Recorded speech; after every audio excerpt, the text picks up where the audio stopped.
Hello everyone, welcome to our YouTube channel Avasthani की पाठशाला।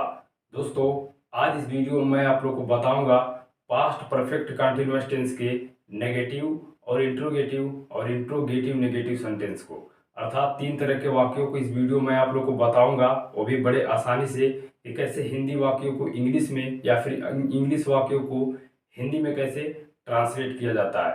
देखिए, इससे पहले वाले वीडियो मैंने आप लोग को बताया था पास्ट परफेक्ट कंटीन्यूअस टेंस के बारे में, यानी कि उसके इंट्रोडक्शन को, और साथ में अफर्मेटिव सेंटेंस को इंग्लिश में किस तरह से ट्रांसलेट किया जाता है, या फिर अगर इंग्लिश में हो तो हिंदी में किस तरह से ट्रांसलेट करेंगे। इससे पहले वाले वीडियो मैंने बता दिया था।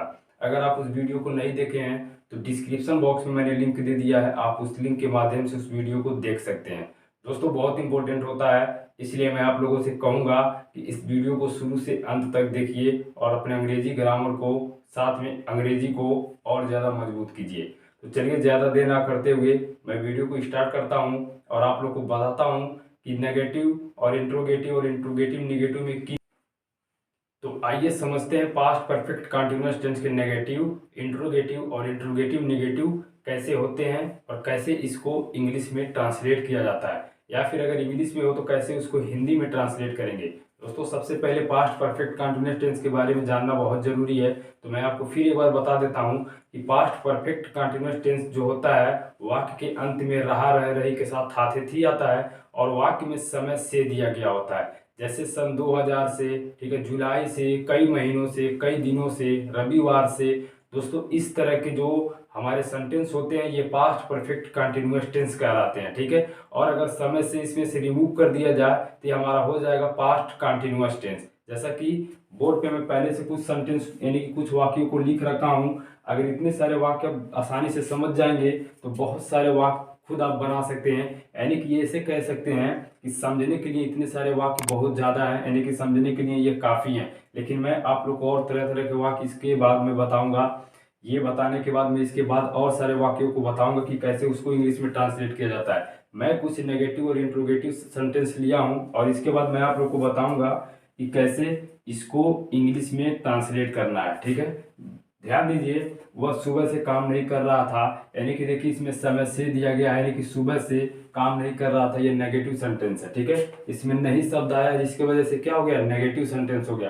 तो दोस्तों, मैंने आप लोगों को एक फार्मूला बताया था पॉजिटिव का, यानी कि अफर्मेटिव का, कि सबसे पहले हम सब्जेक्ट लिखते हैं, इसके बाद सहायक क्रिया हैड लिखते हैं, इसके बाद प्लस बीन लिखते हैं, इसके बाद मेन वर्ब में आईएनजी जोड़ते हैं, प्लस टू ऑब्लिक द लिखते हैं, ठीक। और इसके बाद हम क्या लिखते हैं, ऑब्जेक्ट, इसके बाद सबसे लास्ट में फुल स्टॉप लगा देते हैं। लेकिन दोस्तों, नेगेटिव जो हमारा होता है इससे थोड़ा सा अलग होता है, लेकिन इसमें नाट लगाना होता है। तो नाट कहाँ लगाएंगे, ये वाली बात मैं आप लोग को बता देता हूँ। देखिए, सबसे पहले सब्जेक्ट लिखते हैं, इसके बाद हैड लिखते हैं, और हैड के ही बाद हम नाट लगाते हैं, तब इसके बाद वीन लिखते हैं, ठीक है। देखिए, आपकी स्क्रीन पे फार्मूला शो हो रहा होगा कि कैसे फार्मूले की मदद से इस वाक्य को हम बनाएंगे। सबसे पहले सब्जेक्ट, इसके बाद हैड लगाएंगे, इसके बाद नाट लिखेंगे, तब बीन लगाएंगे, इसके बाद मेन वर्ब में आईएनजी जोड़ेंगे, ठीक है। और इसके बाद क्या लगाएंगे, मेन वर्ब में आईएनजी जोड़ने के बाद टू ऑब्लिक द लिखेंगे, इसके बाद ऑब्जेक्ट लिखेंगे, और सबसे लास्ट में दोस्तों क्या लगाएंगे, सिंस एंड फॉर, इसके बाद फुल स्टॉप लगाएंगे, ठीक है। आइए मैं समझाता हूँ।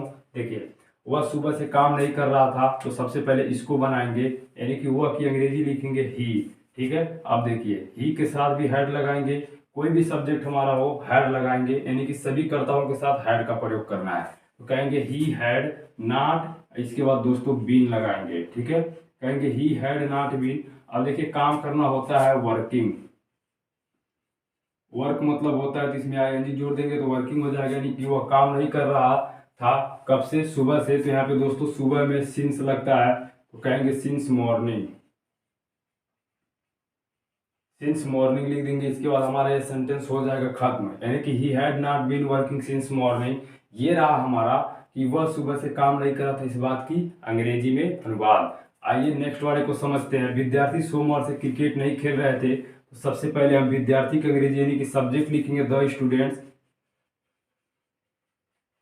तो हो गया द स्टूडेंट्स। अब लगाएंगे हैड, ठीक है। अब इसके बाद हैड के बाद हम नॉट लगा देंगे और इसके बाद बीन लगाएंगे, ठीक है। ये जो बीन हमारा है, हैड नॉट बीन, ये सहायक क्रिया हमारा होता है हैड बीन, ठीक है। तो कहेंगे the students had not been. अब देखिए, खेलना होता है दोस्तों प्ले, मतलब PLAY, इसमें आईएनजी जोड़ देंगे, प्लेइंग, अब क्या खेल रहे थे स्टूडेंट? क्रिकेट। तो प्लेइंग द क्रिकेट लिखेंगे, CRICKET, क्रिकेट। अब देखिए कब से? सोमवार से ना। तो दोस्तों जिसमें समय निश्चित होता है वहां पे हम सिंस का प्रयोग करते हैं।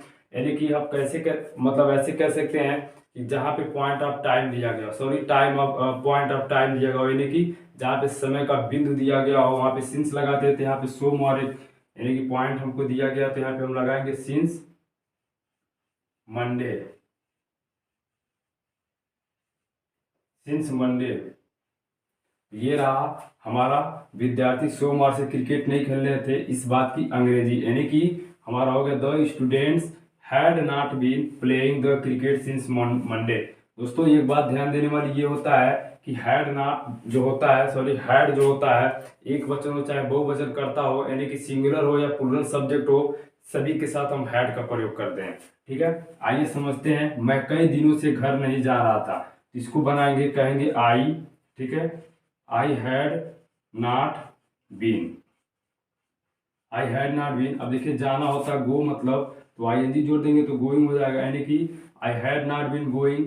अब देखिए टू हाउस लिखेंगे, आने जाने के साथ टू का प्रयोग होता है, ऑब्जेक्ट में हमारा हाउस हो गया। अब देखिए कई दिनों से, दोस्तों इसमें समय निश्चित नहीं है, यानी कि इसमें केवल समय की अवधि बताई जा रही है, जिसको इंग्लिश में कहते हैं पीरियड ऑफ टाइम। ठीक है, इसमें हम फार लगाएंगे, FOR फार। अब देखिए कई दिनों से ना, तो मेनी डेज लिखेंगे, DAYS, मेनी डेज लिखेंगे, यानी कि कह सकते हैं I had not been going to house for many days. ये रही हमारी इस बात की अंग्रेजी। आइए नेक्स्ट वाले को दोस्तों बनाते हैं। हरी सन 2001 से नहीं पढ़ रहा था।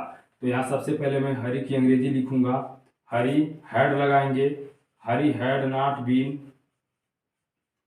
हरी हैड नॉट बीन। अब देखिए पढ़ना होता है रीड, मतलब READING लगाएंगे, रीडिंग। अब देखिए ऐसा नहीं बोला गया कि किताब नहीं पढ़ रहा था, क्या नहीं पढ़ रहा था, ऐसा कुछ नहीं लिखा गया, इसलिए रीडिंग के बाद उसको हम नहीं लिखेंगे, कहेंगे हरी हैड नॉट बीन रीडिंग। अब देखिए सन 2001 से, इसमें भी हम सिंस का प्रयोग करेंगे, तो कहेंगे सिंस, सिंस 2001। बस दोस्तों ये रहा हमारा इस बात की अंग्रेजी, यानी कि Hari had not been reading since 2001। ठीक है दोस्तों, उम्मीद करता हूं कि आप सारे वाक्यों को समझे होंगे, यानी कि जो भी नेगेटिव सेंटेंस आपके सामने मैंने ट्रांसलेट किया आप बड़े आसानी से समझे होंगे।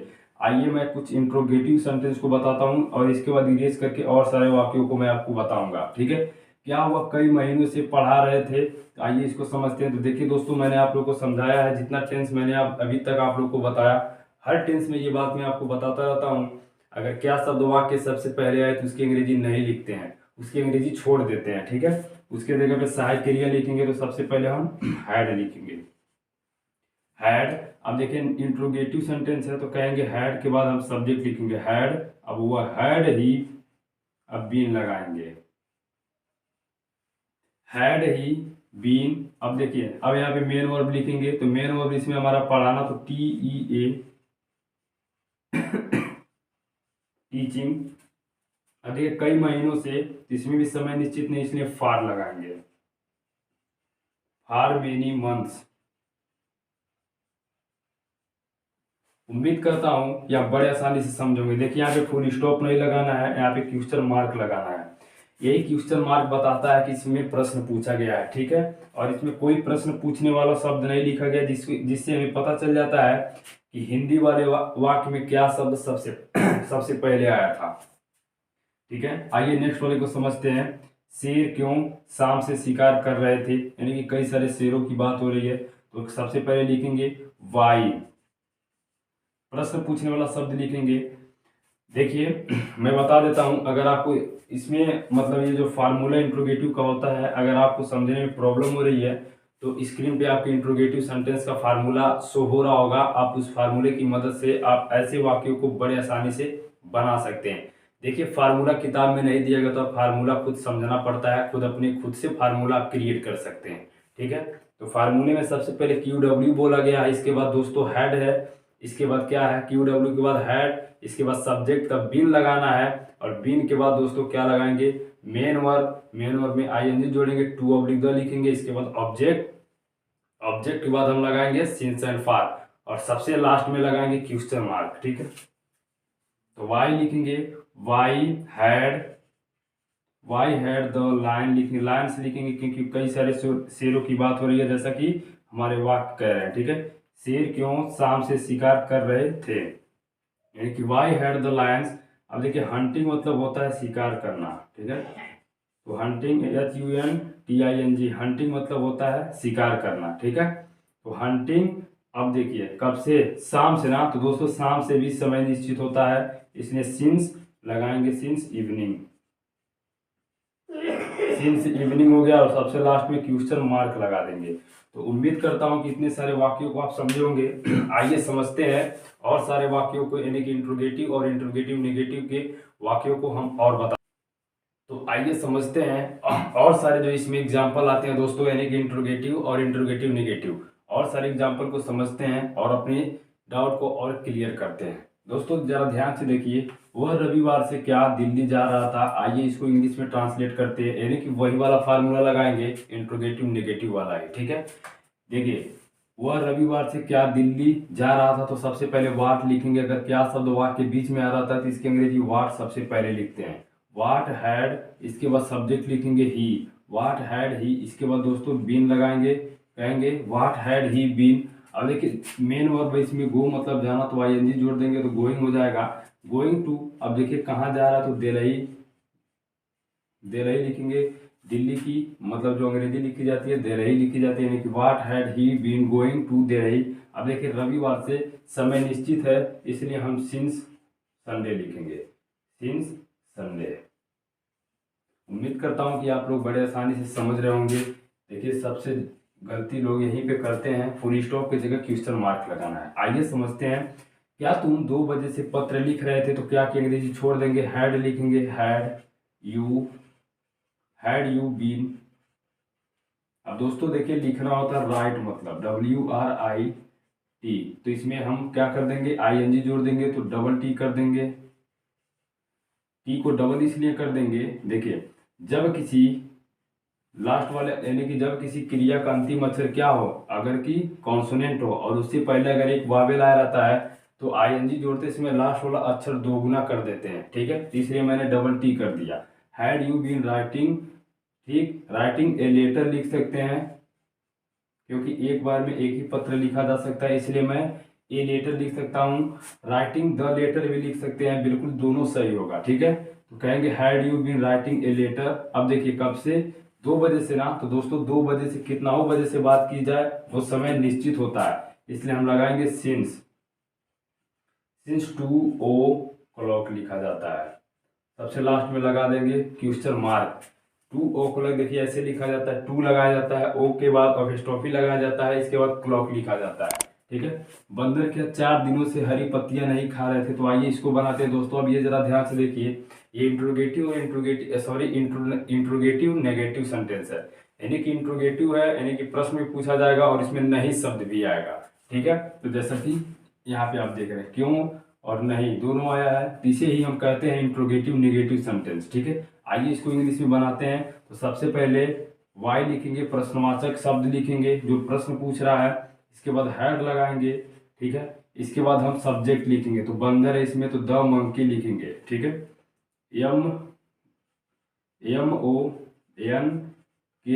मंकी, और बहुत सारे बंदरों की बात हो रही है, इसलिए हम यहाँ पे एस लगा देंगे मंकी। दोस्तों सब्जेक्ट के बाद ही नाट लगाएंगे, तब बीन लगाएंगे। अब ठीक है, यहीं पे लोग फंसते हैं, समझ नहीं पाते हैं नाट को लगाना कहाँ है। देखिए एग्जाम में आपसे पूछता कैसे है कि इस तरह के सेंटेंस दे देता है और कहता है इंट्रोगेटिव नेगेटिव में कन्वर्ट करिए, तो जो लोग नहीं समझ पाते हैं तो नाट को जहां मर्जी करता है वहां पे लगा देते हैं, जिसकी वजह से हमारा नंबर कट जाता है। ठीक है, तो आप लोग ध्यान से देखिए, सब्जेक्ट के बाद ही हमको नाट लगा देना। जो भी सेंटेंस इंट्रोगेटिव में अभी तक हम पढ़े हैं, अगर नेगेटिव उसमें नहीं शब्द आ रहेगा, सब वैसे ज्यों का त्यों बनाएंगे जैसे अभी तक सीखे हैं, बस क्या करेंगे, नहीं करेंगे, सब्जेक्ट के बाद नॉट लगा देंगे, यानी कि why had the monkeys not been. ठीक है, अब देखिए दोस्तों, खाना होता है EATING, ईटिंग। ठीक है, अब देखिए ईटिंग द ग्रीन लीफ लिखेंगे। ठीक है, ईटिंग द ग्रीन, GREEN, यहाँ पे स्पेस से मैं बना देता हूँ पत्तियां, LEAVES लीव्स। ठीक है, अब देखिए 4 दिनों से ना, तो दोस्तों इसमें समय निश्चित नहीं है, किसी दिन का नाम नहीं दिया गया है, बस वैसे कह दिया गया है 4 दिनों से, यानी कि समय की अवधि बताई जा रही है। तो जिसकी वजह से हम यहाँ पे फार लिखेंगे, फार 4 डेज, फार 4 डेज, और लास्ट में प्रश्नवाचक चिन्ह लगा देंगे। उम्मीद करता हूँ कि आप बड़े आसानी से समझोगे। देखिए बड़ा, कितना ही बड़ा बड़ा इसमें सेंटेंस आ जाए, अगर आप नियम को समझ जाएंगे तो कहीं पे भी कोई मिस्टेक नहीं होगी। ठीक है, आइए इसको समझते हैं। समीर और अमित 5 वर्ष से क्यों घर नहीं आ रहे थे? तो सबसे पहले मैं लिखने वाला हूँ प्रश्नवाचक शब्द वाई, ठीक है, इसके बाद हैड, वाई हैड। अब समीर और अमित की अंग्रेजी लिखेंगे तो कहेंगे SAMEER, समीर, एंड अमित लिखेंगे AMIT, ठीक है। Why had Sameer and Amit. अब दोस्तों क्या करेंगे, नहीं के लिए नॉट लगा देंगे कर्ता के बाद, तब बीन लगाएंगे, ठीक है, नॉट बीन। अब देखिए आना होता कम, मतलब COME होता है, लेकिन ING जोड़ेंगे तो ई हट जाएगा, ठीक है। कहेंगे Amit not been coming to house, लिखेंगे टू हाउस। अब जरा देखिए 5 वर्ष से ना, इसमें भी समय की केवल अवधि बताई जा रही है, इसलिए यहाँ पे हम सिंस नहीं लगाएंगे बल्कि फार लगाएंगे, FOR, फार 5 ईयर्स, YEAR और S, लास्ट में प्रश्नवाचक चिन्ह लगा देंगे। यानी कि कहेंगे why had Sameer and Amit not been coming to house for 5 years, ठीक है। तो दोस्तों आइए इसको बनाते हैं। मेरा दोस्त जुलाई से क्या पेड़ नहीं काट रहा था? तो सबसे पहले क्या की अंग्रेजी वाट लिखेंगे, वाट हैड, मेरा दोस्त का, देखिए मेरा दोस्त ही सब्जेक्ट है इसमें, कहेंगे what had my friend, what had my friend. अब नहीं के लिए नॉट लगाएंगे, तब बीन लगाएंगे, बीन नॉट। अब देखिए दोस्तों, अब इसके बाद मेन वर्ब लिखेंगे तो कट मतलब काटना, CUT, तो इसमें ING जोड़ देंगे। देखिए ING जोड़ेंगे तो लास्ट वाला अक्षर डबल T हो जाएगा। मैं इसका भी रूल आप लोग को बता देता हूँ। जब किसी शब्द, यानी कि जब किसी क्रिया का अंतिम अक्षर क्या हो, कॉन्सोनेंट हो, और उससे पहले सिर्फ एक वावेल आया रहे, तो ING जोड़ते समय लास्ट वाला अक्षर दोगुना कर देते हैं, तो इसलिए मैं डबल T करके ING जोड़ूंगा। कटिंग, ठीक है, कटिंग द ट्री मैं लिखूंगा, क्योंकि पेड़ काटना, तो कटिंग द ट्री लिखूंगा। अब देखिए तो जुलाई से ना, तो दोस्तों देखिए इसमें किसी महीने का नाम दिया गया है, अर्थात समय इसमें निश्चित है, इसलिए मैं यहाँ पे सिंस लिखूंगा, सिंस जुलाई में लिख देता हूँ, ठीक है, JULY। और दोस्तों सबसे लास्ट में प्रश्नवाचक चिन्ह लगा देंगे। दोस्तों आपको कैसा लगा ये वीडियो, समझ में आया कि नहीं? अगर कहीं पे आपको कोई भी प्रॉब्लम हुई है तो हमें कमेंट बॉक्स में कमेंट करके जरूर पूछ सकते हैं, अपनी समस्या हमसे बता सकते हैं। उम्मीद करता हूँ कि आप लोग बड़े आसानी से समझे होंगे। दोस्तों अगर आपको ये वीडियो पसंद आया हो तो वीडियो को लाइक करिए और अपने दोस्तों के पास शेयर करिए, और अगर हमारे चैनल पर पहली बार हैं तो चैनल को सब्सक्राइब जरूर कीजिए। मिलते हैं फ्यूचर इंडेफिनिट टेंस के पॉजिटिव और नेगेटिव सेंटेंस के को लेके अगले वाले वीडियो में। तब तक के लिए जय हिंद।